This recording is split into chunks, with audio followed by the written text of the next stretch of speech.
Ay. Hello. Ngayon, bago po tayo dito sa isang sitas. Ang pangalawa po, ayon sa sulat ni Apostol Pablo sa mga taga-Hebreo, sa Kapitulo 3, versikulo 7 hanggang sa 15. Ito pong mga Hebreo, ito po yung mga tao na lahi ni Heber.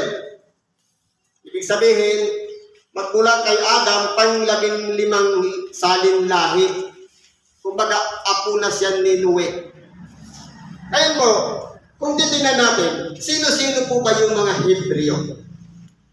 Iba naman po kasi yung mga tinatawag na Hudyo. Ang Hudyo lahi naman yun ni Huda. Kumbaga sa ina po na ni Abraham. Pero yung mga Hebreo, sakop po dito pati yung lolo ni Abraham. Kaya po kung titingnan natin, ano po ba ang sabi ni Apostol Pablo dito? Gaya ng sabi ng Espiritu Santo. Ngayon, kung marinig ninyo ang kanyang tinig, huwag ninyong papagmatigasin ang inyong mga puso ng gaya ng sa pamumungkahi. Ano pong ibig sabihin nito? Sa pamamagitan po ng kapangyarihan ng Espiritu Santo, siya po ay gagamit ng tao na magiging tagapagpahayag sa makatuwing bagay yung mga ngaral ng salita ng Diyos. Ngayon po, kapag tinatnan tayo ng salita ng Diyos, kung marinig natin yung pamamaraan ng Diyos, bagamat galit na galit tayo doon sa tagapangaral, o kaya pinatatamaan tayo, ang importante po din yung aral, sapagkat yun na yung ginagamit na salita ng Diyos. Ng salita ng Diyos para yung spiritual na bagay maging physical, mag-materialize, mapakinggan ng ating mga tainga. Ngayon po ang sabi dito, kung marinig ang tinig, kung sakaling datnan tayo ng tinig, maabot ang ating tainga, huwag ninyong papagmatigasin ang inyong puso. Ibig sabihin, handa tayong tumanggap ng aral. Na hindi gaya ng sa pamumungkahi. Ano po ba yung pamumungkahi? Yun po ang gawain ng mga Hudyo. Na nagiging matuwid lang sila nung kasakasama nila si Moises. Pero nung lumayo lang si Moises at umakyat doon sa bundok ng Sinai, ano ang ginawa nila? Sa pangunguna ng kapatid ni Moises na siya, Aaron, ang lahat na bitbit nilang mga ginto ay ginawa nilang bisirong baka at ito'y kanilang pinagluhod-luhuran.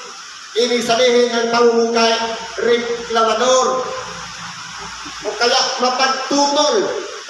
Kaya po sabi, kung marinig natin ang salita ng Diyos, dapat hindi tayo mapagtutol. Uy, adyan na naman ikangay sila doon. Ganito na naman siya.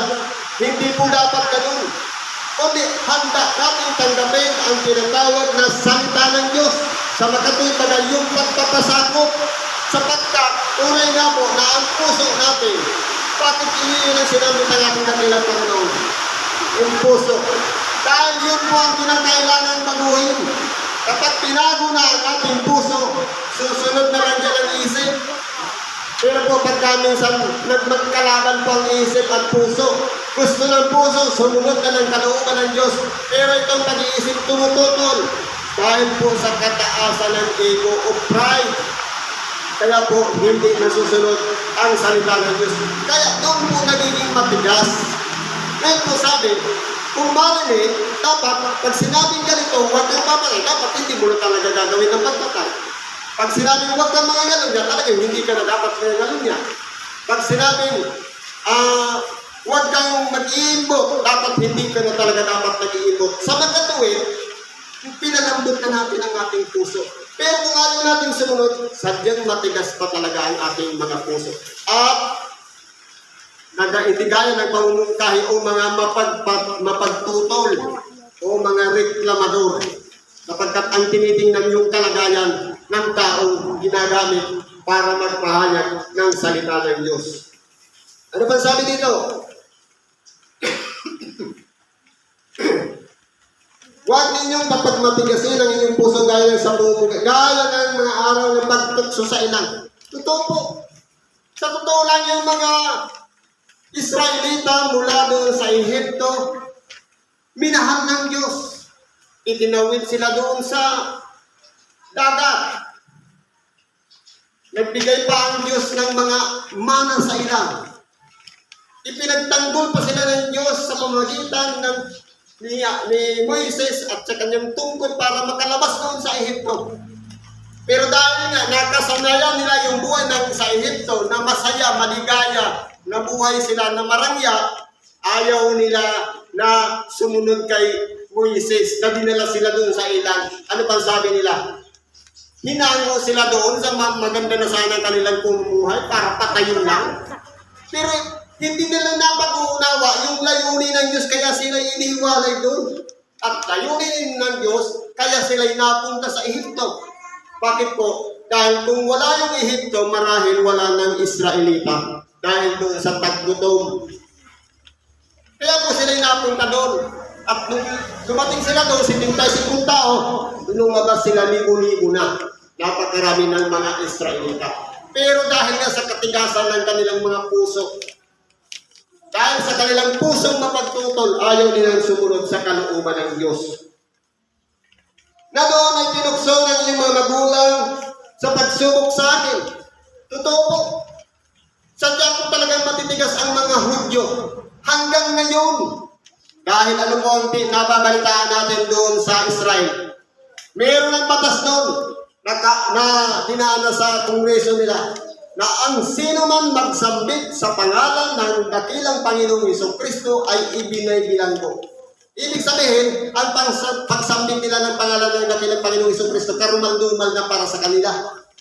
Ganyan po katitigas ang ulo ng mga Hudyo at mga Israelita. Ano pa sabi dito? Dahil dito'y nagalit ako sa lahi ito at aking sinabi laging sila'y nagkakamali sa kanilang puso, ngunit hindi na nakilala ang aking mga daan. Totoo po. Dumating doon ang ating dakilang Panginoon. Hindi nila pinahalagahan. Ano pang ginawa nila? Nagsisigawan sila sa kabila ng ginawa sa kanilang kabutihan ng ating dakilang Panginoong Jesucristo na pinagaling ang kanilang mga karamdaman. Nakakita ang mga bulag, nakarinig ang bingi, binuhay ang patay, nakalakad ang pilay. Lahat ng yung ginawa ng ating dakilang Panginoon. Pero anong sigaw nila? Ipako siya sa krus. Ipalagay kaya natin sa sarili natin kung tayo yun. Na sadyang matitigas ang puso. Na sa halip, sumunod na lang sa kalooban ng Diyos. Pero ang nangyayari, nasusunod pa rin natin yung katigasan ng ating mga puso. Ano po ang dapat natin gawin? Sabi dito, ano pa aking isinumpa sa aking kagalitan, sila'y hindi magsisipasok sa aking kapahingahan.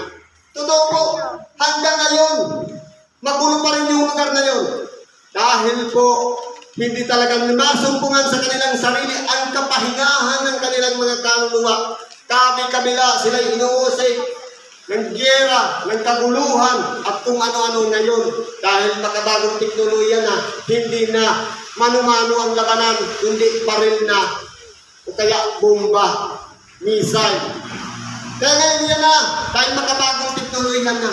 Kung titingnan natin, sino-sino po ba yung mga Hudyo na ito?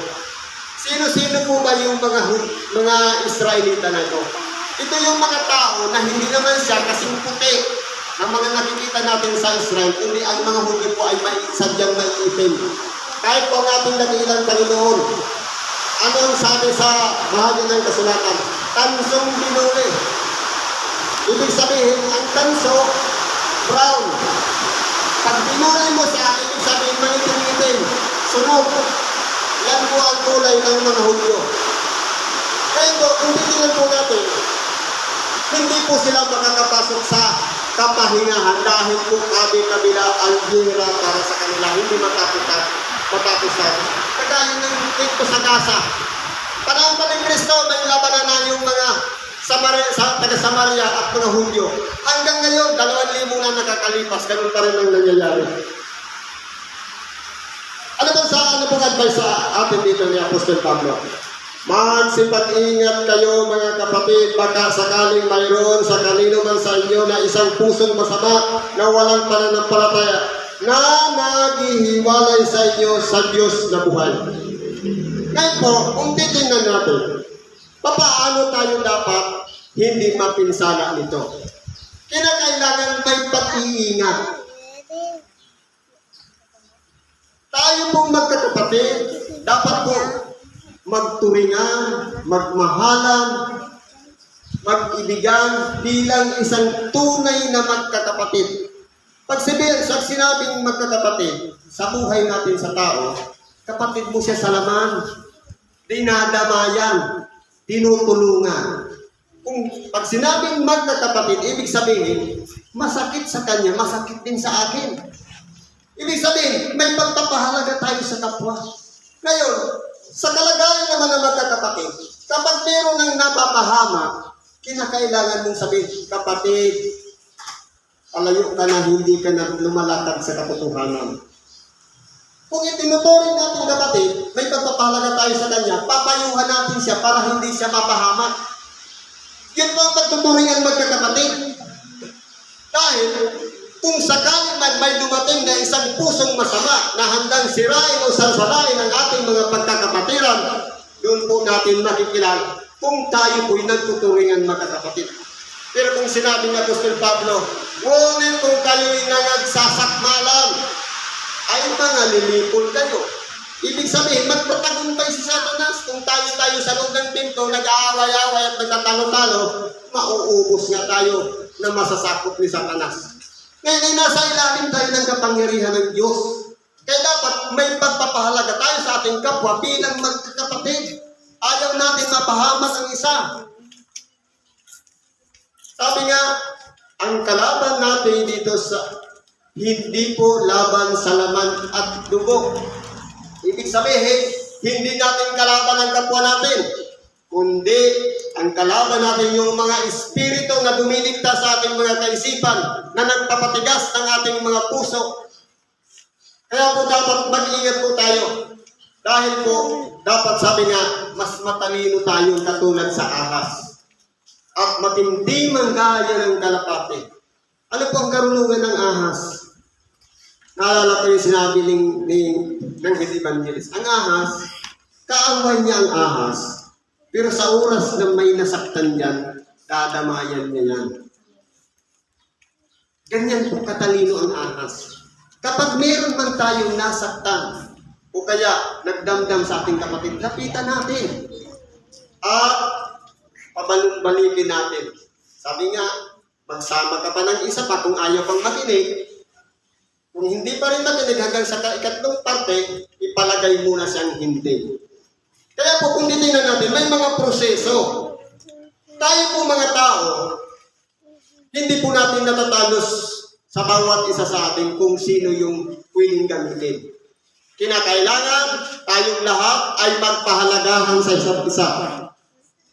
Tayong lahat ay magmahalan sa isa't isa. Palakasin natin ang ating mga pananampalataya. Sapagkat kapag tayo napahiwalay na, wala nang pagkakataon sapagkat sa mga minsang naliwanagan at nakalasap na ng kaloob ng Espiritu Santo, ay hindi na sila muling umantong muli sa pagsisisi sapagkat ipinapapako nilang muli ang Panginoon ng kaluwalhatian. Kaya po, kung tayo may pagpapahalaga sa ating kapwa, ayaw nating may mawalay na isa sa ating pagkakapatiran. Ilang ulit yan sinabi ng ating dakilang Panginoon. Sa isang daan tupa, kapag may nahulog na unawala na isa, hahanapin yung isa, iiwan yung 99. Yung babaeng bao na nalaglag yung pera, hindi baga, yung kanyang masumpungan, siya'y nagsaya. Sapagkat sinasabi, nasumpungan mo na. Ibig sabihin, kung tayo po'y may nahiwalay sa atin, dapat pahalagahan natin yung mga wala dito. Baka sila yung mga 1% na hinahanap natin. Ganun po dapat ang pagpapahalaga. Ano po ang advice dito ni Apostol Pablo? Ngunit kayo'y manag-aralan sa isa't isa. Ibig sabihin, magpayuhan. Ibig sabihin, lumapit tayo sa isa. May problema ka ba sa akin? Kung baka galit ka sa akin, pwede naman daanin na lang natin sa personal na usapan. Huwag na daanin dito sa pulpito. Para makatotohanan tayo, para hindi maingatan lang natin ng pulpito. Araw-araw, Ibig sabihin, tayong lahat ay mga pangaralan sa isa't isa. Kung nalilihis na isa, pangaralan natin, advice natin. Gabayan natin, turuan natin. Pero kung personalan na, hindi na dapat yan sa pulpito. Dapat, personalin mo na rin. Sapagkat ito po'y pangkalahatan. Sakop ang sarili sa pag-ibanghilyo, tayong lahat ay makikinabang ng ibanghilyo. Ngayon, baka papagmatigasin ang sinuman sa inyo ng daya ng kasalanan. Ano po ba yung daya ng kasalanan? Ito po, pagkaminsan, hindi natin napapansin. Ang daya ng kasalanan, akala natin okay na tayo. Pero hindi pa pala. Akala natin, nag-reconcile na, nagkaayos na, o kaya nagbati-bati na, pero hindi pa pala. Yun po yung daya. Kaya po, kinakailangan, magpakatotoo tayo. Kapag tayo po ay nagtuturingan na magkakapatid, dapat po hindi tayo pasukin ng pagkakasalang muli na yun ay daya. Na yung tayong babaw lang, yung plastic, ang daya kasi ng kasalanan, hindi po pure yan. At sinabing napatawad na, ibig sabihin, kinakalimutan na yung mga nangyari. Ganyan po ang Diyos. Pag nagpatawad, kinakalimutan niya na yung mga nangyari. Pero kung naungkat ulit, naalala, hindi ka pa rin nakamuko na naka-adjust, ibig sabihin yun na yung daya ng kasalanan. Akala mo okay na, pero hindi pa pala okay. Dapat po, magpakatotoo tayo sa ating sarili, sapagkat ang pinag-uusapan po dito, yung nag-iisa nating kaluluwa. Ingatan natin na hindi siya mapahama, pahalagahan natin siya. Handa tayong tumanggap ng aral, handa tayong makinig ng Ebanghelyo, sapagkat yan po ang magpapabago at pag magbubukas ng ating kaisipan upang makilala natin ang lubusan si Kristo. Ano ba sabi dito? Sapagkat tayo'y nagiging kabahagi ni Kristo. Kaya kung connected tayo kay Kristo, paano tayo makakapamunga ng mabuti kung hiwalay tayo kay Kristo? Kung ating iniingatang matibay ang pasimula ng ating pagkakutiwala hanggang sa katapusan. Simula nung nakilala natin si Kristo hanggang sa katapusan. Connected tayo kay Kristo. Sabi nga ni Kristo, kung kayo'y hiwalay sa akin, wala kayong magagawa. Iisa lang ang puno, si Kristo. Tayo yung mga sanga. Ibig sabihin, hindi tayo nagpapagalingan na ako maraming nagawa. Ako ganitong nagawa ko. Kundi tayong lahat magsipagmunga kalakip ng puno sa makatuwid bagay, si Kristo. Samantalang sinasabi, ngayon, kung marinig ninyo ang kanyang tinig, huwag ninyong papagmatigasin ang inyong mga puso ng gaya ng sa pamumungkahi. Kaya po, kung titingnan natin, huwag po tayong maging mapagtutol. Huwag tayong kukontra. Aayunan lang natin yung aral na ipinapahayag sa bawat isa sa atin kung kinakailangan natin magsisi, kung kinakailangan natin maghingi ng tawad, kung kinakailangan natin maging bukas ang ating puso, papasukin natin ang Espiritu Santo. Kapag yan ay naramdaman na natin, wala na tayong kaaway, wala na tayong kaalit, wala na tayong kasamaan ng loob, hindi na tayo madamdamin sa makatuwid, magtuturingin na tayo bilang tunay na magkakapatid na nagpapahalagahan sa isa't isa. Pero kung mapagtutol pa rin, palit na naman tayo doon sa mga ginawa ng mga Israelita noong unang panahon. Pero pasalamat tayo, meron pong Espiritu Santo na gumagabay sa atin upang turuan tayo. Hindi man kaya ng ating sariling pagkatao, may Espiritu Santo na magtuturo sa atin upang baguhin natin na hindi na tayo makabalik sa dating pagkatao, kundi gawin na natin yung isang bagong tao, bagong nililang, bagong nilikha ng Diyos sa makatuwid, ang sumusunod na at hindi na lumalabag sa kalooban ng Diyos, handang magpasakop at magtiwala kay Kristo hanggang sa katapusan ng sanglibutan. Siguro ganyan na lang ang oras na pagkikibahagi natin sa oras na ito. Salamat sa Diyos. Ano man po ang karaingan natin, kahilingan, idulog natin lahat yan sa Diyos at ipagkalong nawa sa atin ang lahat ng kasagutan sa ngalan ni Kristo. Isang mahagandang hapon sa bawat isa at mapagpalang araw. Salamat po.